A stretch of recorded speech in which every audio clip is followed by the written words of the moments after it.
नमस्कार, मेरो नाम माया विक। म कृष्णपुर नगरपालिका वार्ड नम्बर 1 भेटघाट शिविरीबाट। अनि म यहाँ बस्दै गरेको यो शिविरमा हाल 10 वर्ष भइसक्यो।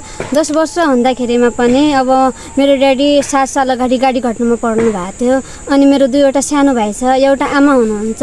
अनि हामी यस शिविरमा बसिरहेको थियौँ। बस्ने क्रममा चाहिँ अब हामी वार्डमा पुग्यौँ, नगरपालिकामा पुग्यौँ, हाम्रो व्यवस्थापन हुनुपर्छ भनेर। अनि उहाँले चाहिँ अब मेरो राष्ट्रिय भूमि आयोगसँग पनि कुरा गऱ्यौँ। तपाईँको व्यवस्थापन अब मेरो निर्णय हुन्छ, हाम्रो छानबिन हुँदैछ सुकुम्बासको बारेमा यताउति भनेर हामी ढुक्क साथ बसेका थियौँ। र ढुक्क साथ हुने क्रममा चाहिँ हाम्रो यो शिविरमा कतिपय मान्छेहरूले जमिनलाई बिक्री वितरण गर्नुभयो। त्यो पनि कसरी बिक्री वितरण गर्नु भएको छ भन्ने क्रममा चाहिँ म स्पष्टीकरण गराउन चाहन्छु। हाम्रो यहाँ मोहन बस्नेत वडा अध्यक्ष हुनुहुन्छ, अनि त्यसै गरेर यहाँ इन्द्रबहादुर मडै भन्ने व्यक्ति पनि हुनुहुन्छ। उहाँले चाहिँ यो शिविरको निष्कर्ष के नहुन्जेलसम्म होइन, उहाँले त अब इन्द्रबहादुर मडै मान्छेलाई चिन्ने, अनि चिन्दै पनि उहाँले उनको नामको लगत कागज चाहिँ उहाँको नाममा अर्को किन्ने व्यक्तिको नाममा चाहिँ उहाँले अब तपाईँ किनबेच नगर्नु, तपाईँको व्यवस्थापन भया छैन भन्ने सट्टामा चाहिँ साथीको नाता हो कि अब एउटा कानुनले त साथी भन्दैन नि। उहाँ उसरी भए पनि उहाँ साथी भयो तापनि उसरी कानुनको हिसाबले त आमा हुन्छन्, बुवा हुन्छन्, तर न्यायलाई न्याय र अन्यलाई भन्नुपर्छ भन्ने मेरो मान्यता हो। हामीहरूको व्यवस्थापन छैन। म अस्ति गएँ भर्खर, अनि हाम्रो मन्दिर सार्वजनिक भेटघाट शिविर जस्तो ठाउँमा सार्वजनिक मन्दिर दिनुभयो। सार्वजनिक मन्दिर दिने ठाउँमा मैले भने कि अङ्कल तपाईँले हाम्रो त्यो सार्वजनिक मन्दिर भन्दा त हामीलाई व्यक्तिगत आवासीय घरको व्यवस्थापन आवश्यक छ। हुरी बतासको टाइममा हामीलाई बस्न एकदमै गाह्रो हुन्छ भन्ने मैले कुरा राखेँ। अनि त्यो पनि विवादित क्षेत्र हो, हामीलाई कुटपिट गरेर त्यहाँका दलालहरूले अनि हामीलाई कुटपिट गरेर चाहिँ हाम्रो ठाउँमा मन्दिर बनाएको, त्यसमा पनि तपाईँले के सुनाइ गरेन भनेर मैले भन्दाखेरिमा अनि उहाँले चाहिँ मलाई के भन्नुभयो कि 1 नम्बर हाम्रो वार्डका अध्यक्षजीले हामीलाई के गर्नुपर्छ, तपाईँलाई यस्तो गर्नुपर्छ, मैले सिफारिस दिनुपर्छ यताउति भनेर मैले तपाईँलाई सिफारिस दिएको भने, किनकि मेरो एकदमै घरतिर आर्थिक अवस्था कमजोर भएको थियो र मैले कापी कलम जुटाउन एकदम गाह्रो थियो। मैले अनि आर्थिक सहयोग मागेको थिएँ वडाबाट, अनि त्यो दबाब पनि त्यो सिफारिस दिनमा पनि एकदमै दबाब गर्नुभएको छ। अनि हरेक ठाउँमा जाँदाखेरिमा अब मलाई त एउटा पढ्ने विद्यार्थी मान्छे हुँ, अनि मेरो ड्याडी गाडीमा घरमा पढेर खास अब त्यति अब दिमाग पनि सही हुनुहुन्न। अनि मेरो मम्मी हुनुहुन्छ। अब मेरो भाइ र मम्मीलाई म अब हरेक सङ्घ संस्थाबाट हरेक ठाउँबाट गएर राहत अनि कापी कलम गरेर भाइहरूलाई पनि पढाइराखेको अवस्था छ, म पनि पढिराखेको अवस्था छ। र एउटा कुरा म स्पष्टीकरण गर्न चाहन्छु, हामी शिविरको बसाइ यस्तो छ कि कसैलाई एक आधा कट्टा छ, कसैलाई घरनिर घर छ। अनि त्यस्तो अवस्थामा हामी दलितहरू एकदमै पछाडि परेका छौँ। यहाँ दलित भन्ने शब्द आउँछ, दलित भन्ने शब्दमा पनि एकदमै हामी पीडित छौँ। अनि त्यसै गरेर चाहिँ हाम्रो यसमा अब शिविरी भनेको कस्तो मान्छेले बस्नुपर्छ, म यो पनि स्पष्टीकरण गर्न चाहन्छु। शिविरी भनेको एउटा कुनै ठाउँबाट कुनै जग्गा जमिन नभएको एउटा पीडितले बस्ने ठाउँ हो। र यहाँ त यो त कुरा यथार्थ यहाँको मेयरलाई पनि थाहा होला, यहाँको वडा अध्यक्षलाई पनि थाहा होला, मैले भन्ने कुरा होइन र उहाँले छानबिन गर्ने कुरा हो। तर मैले बाध्यता भएर अहिले मलाई भन्नु, एउटा बच्चा मान्छेलाई भन्नुपर्ने बाध्यतामा पार्नुभयो। उहाँले जनप्रतिनिधि भएर जान्नुपर्ने कुरा हो, हुन त मैले भन्नै पर्ने थिएन, तर म बाध्यता हिसाबले म भन्दैछु। किनकि यहाँ 2-3 ठाउँमा जग्गा जमिन भएको मान्छेहरू, अनि 3-4 तलाको रोड मुनि घरहरू छन्, अनि यहाँ चापी लाएर बसिरहेछन्। अनि त्यस्तो ठाउँमा मूल्याङ्कन गर्नु हो नि को पीडित हो भनेर। शिविरमा 16-17 जना परिवार मात्र दैनिक रूपमा बसेका छन्। अन्य मान्छेहरूले त्यो चापी लगाएर चाहिँ तल्लो रोड मुनि गएर आफ्नो व्यवसाय गर्नु भएको छ। अनि आएर हामी जस्ता मान्छेहरूलाई धम्क्याउनुहुन्छ, उहाँले होच्याउनुहुन्छ। त्यस्तो भेटघाट शिविरको अध्यक्ष मान्छे हुनुहुन्छ उहाँ। हजुर, उहाँले के भन्यो तपाईलाई? मलाई अब के भन्नु, मैले अब त्यहाँ जान्थेँ होइन, तपाईँ के पढ्दै हुनुहुन्छ? म अब किनकि अब यो खालि अब मेरो लकडाउनको टाइममा खालि बस्दै थिएँ होइन। अब मेरो पनि के भयो कि अब खालि बस्नुभन्दा त अब खालि घरमा बानी बिग्रिन्छ होइन, पढ्ने विद्यार्थी हो। र म झलारी एफएमतिर गएर अब केन बस्छु भन्दा त अब कार्यक्रम सञ्चालन गर्न, अनि मैले अब पत्रकारिता पनि अब एकदमै म मनपर्ने मान्छे भए हुनाले अब त्यो सिक्नको निमित्त गएको कि म सिक्नको निमित्त जाँदाखेरिमा त्यो पत्रकार हुन्छ भने त्यस्तो दलित परिवारको मान्छेलाई पत्रकार बनेर देखा जस्तो त्यसलाई मारेर फाल्छु भन्ने त्यस्तो कि कुनै के गरौँ भन्दाखेरिमा चाहिँ त्यस्तो मैले टुङ्गै ला छैन। हजुर, बसन्त डाङ्गीले पत्रकारिता पढ्नु हुँदैन, दलितको बच्चाले यदि पढ्यो भने यसलाई मार्नुपर्छ भनेर भन्नुभयो। हजुर, तपाईँले नै भन्यो? भने अब त्यस्तो यस्तो भन्नुहुन्छ कुनै केही शब्द गरौँ अनि मेरो मम्मीले भन्नुभयो बाबु आफ्नो ज्यानको उ गरेर तपाईँ त्यस्तो गर्नुहुन्छ तर तपाईँ चाहिँ बर्ती छोडिदिनुहोस् भनेर चाहिँ मेरो आमाले मलाई त्यहाँबाट वञ्चित गराउनु भयो 1 महिना मात्र म अनि शिविरमा कहिलेदेखि बस्नु भएको तपाईँ? शिविरमा हामी अहिले 10 साल भइसक्यो अब भन्दाखेरिमा कति सालमा अगाडि 10 वर्ष भइसक्यो। हजुर 10 वर्ष भइसक्यो मैले। अहिले के छ त फेरि बेचबिखन भइरहेछ यहाँ जाँदा? हजुर बस्नु 2-3 तला घर भएको मान्छेले शिविरमा बस्ने हो कि होइन भन्ने कुरो चाहिँ यहाँ ओडालेर नगरपालिका छुट्याउनु पर्नुहुन्छ। यस्तो कुरालाई को बसिरहेछ कसको 2-3 ठाउँमा यो तराईमा जग्गा जमिन भएर पनि यता बस्नु भएको छ। अनि त्यसै कुरा म भन्छु एउटा उपमेयर हुनुहुन्छ उहाँ माओवादी केन्द्रबाट म भन्न चाहन्छु उता आलिताल गाउँपालिकाको उहाँ चाहिँ उपमेयर हुनुहुन्छ। उपमेयर भएर चाहिँ उहाँले यस्तो काम गरिदिनु भएको छ कि यहाँको लगत काट्नु भएको छ, यहाँ आफन्त मान्छेहरूलाई बसाल्नु भएको छ। अनि पीडित होलान् बसाल्नु त स्वाभाविक कुरो हो तर चाहिँ आफूले चाहिँ लगत काटेर आफूले पनि म सुकुम्बासी हुँ पीडित हुँ भन्नु उहाँले स्वाभाविक हुँदैन नि। यहाँको यस्तो दलाल भ्रष्टाचारमा उहाँले फस्नु हुँदैन नि। उहाँले त के गर्नु भएको छ आफ्नो लगत पनि काटेर अन्य मान्छेलाई पनि उ गरिदिनु भएको छ कि अब किनकि उहाँ त एउटा उपमेयर भइसक्ने हैसियतको मान्छेले आफ्नो वडामा आफैले व्यवस्थापन गर्ने क्षमता भएको मान्छे हुन् नि। हो त्यस्तो मान्छेले पनि त्यस्तो उपमेयर भएको जस्तो मान्छेले पनि आलिताल गाउँपालिकाको उपमेयर भएको जस्तो मान्छेले अनि त्यस्ता कर्मचारीहरू अनि 2-3 ठाउँमा जग्गा जमिन भएका मान्छेहरू यो कुरा म उठाउँदैछु र उठाउँदाखेरिमा एउटा सङ्घर्ष समिति भन्ने एउटा बसन्त डाङ्गी मान्छेले अनि हाम्रो व्यवस्थापन हुनुपर्छ तपाईँ अध्यक्ष भएर यस्तो हुँदाखेरिमा के हेर्नु भएको छ भनेर भन्दाखेरिमा उहाँको आफ्नो श्रीमतीलाई लिएर मलाई पिट्नु पनि भयो कुट्नु पनि भयो। अहिलेसम्म यो नेसा म ओडामा जाँदाखेरिमा ओडाले के भन्नुहुन्छ कि तपाईँकै गल्ती हो भनेर भन्नुहुन्छ तर गरिबको त न्याय हुँदैन। म जतिखेर पनि म भन्न चाहन्छु किनकि मेरो आमा अब ड्याडी अब डिप्रेसनमा भएर चाहिँ अब मेरो ड्याडी अब घरमा अब खास त्यति बस्नु हुँदैन यताउति जानुहुन्छ। अब यहाँका मान्छेहरूले वार्डमा के भनिदिने रहेछन् कि त्यहाँको श्रीमान र श्रीमतीको राम्रो सम्बन्ध छैनन् अनि तिनीहरूको एकदम उनीहरूको नेता बनिया छन् भनेर वायत कुराहरू भनिदिने अनि त्यो कुराहरूलाई वडा अध्यक्षले यो हो कि होइन भनेर त्यो नबुझेर पनि अनि वडामा जाँदाखेरिमा यस्तो उस्तो भनेर चाहिँ धम्क्याउनुहुन्छ दबाब गर्नुहुन्छ नभएका आरोपहरू केसहरू लगाएर अनि हरेक कमेन्टहरू गर्नुहुन्छ। अनि मलाई त यस्तो भन्छन् कि तपाईँ लोहारकी छोरी अनि त्यसलाई निकाल्नुपर्छ किनकि त्यसलाई काम पनि गर्नु दिनु हुँदैन किनकि अन्य मेरो केही छैन होइन।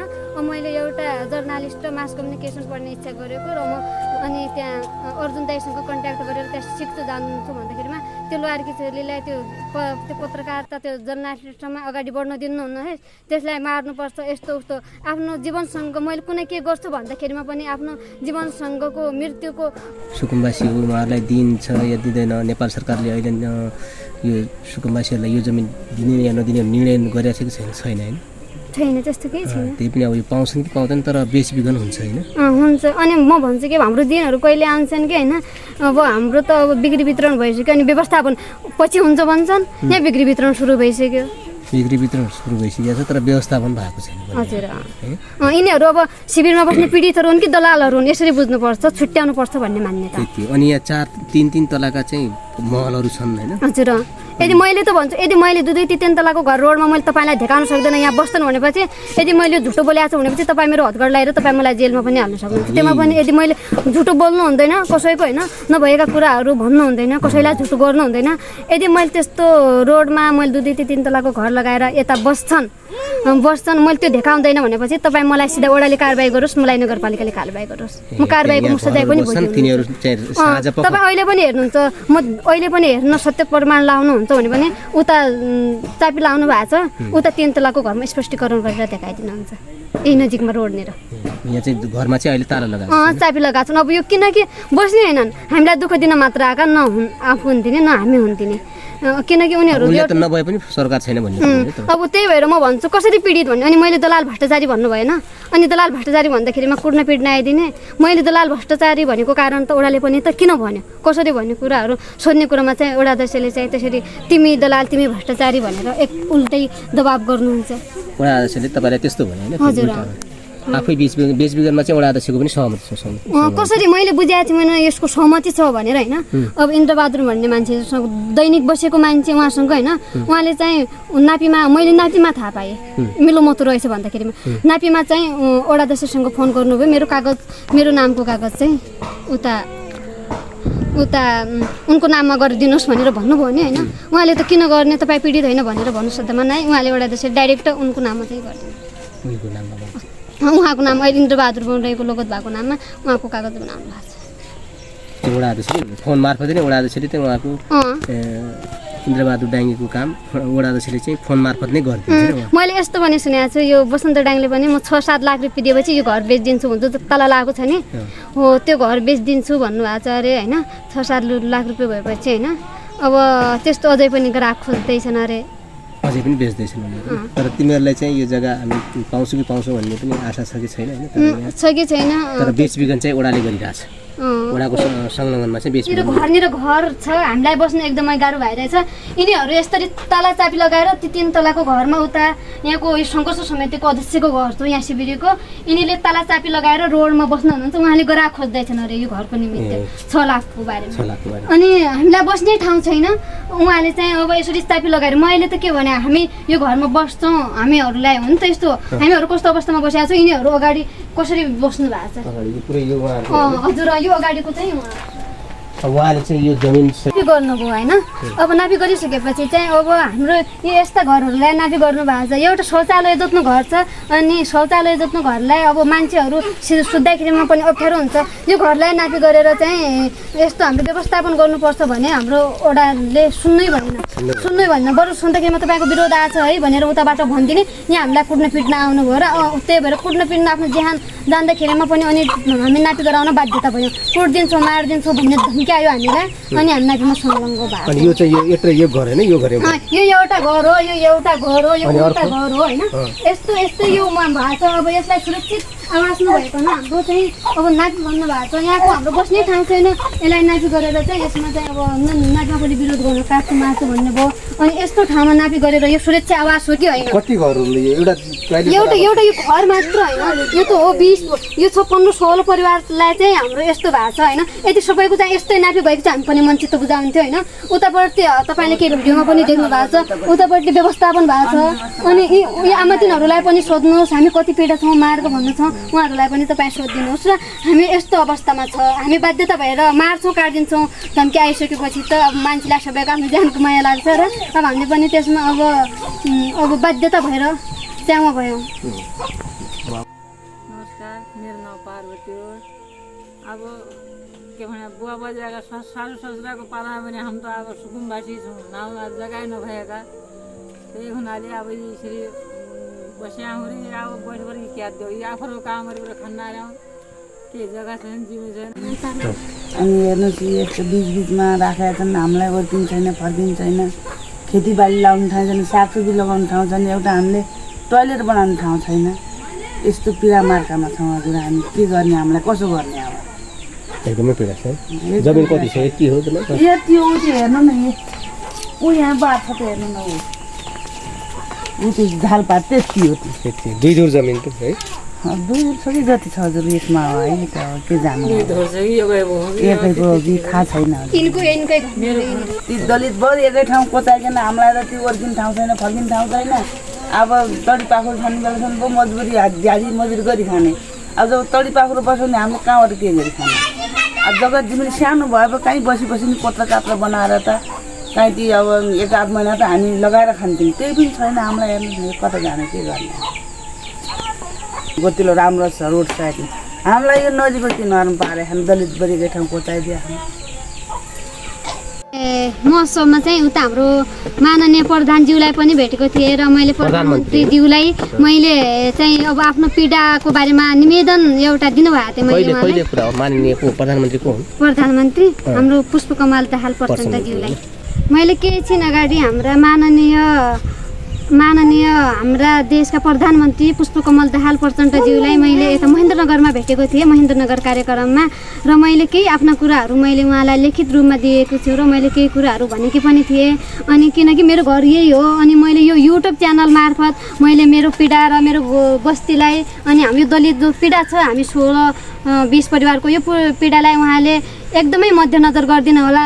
अनि हामी यस्तो पीडामा छौँ, यस्तोमा छौँ। हाम्रो अब एउटा देशको प्रधानमन्त्री भनेको पहिला जन्मदिने आमा बुवा, दोस्रो नम्बरको भनेको एउटा प्रधानमन्त्रीज्यू जस्तो मान्छेलाई म भन्न चाहन्छु कि उहाँ मेरो जन्मदिने आमा बुवा पनि, जन्मदिने आमा बुवा यहाँ भए पनि कर्म दिने आमा बुवा उनी हुन् भनेर उहाँसँग म एकदमै हाम्रो पिँढीलाई मध्यनजर गरिदिनु होला। हाम्रो पिँढीलाई एकदम मध्यनजर गरेर हाम्रो बस्ने व्यवस्थापन, घाँसबास, शिक्षा, आवासको घरबासको व्यवस्थापन गरिदिनु हुन भने यो मेरो बस्तीको टोलबाट म एकदमै विनम्र अनुरोध गर्न चाहन्छु। धन्यवाद।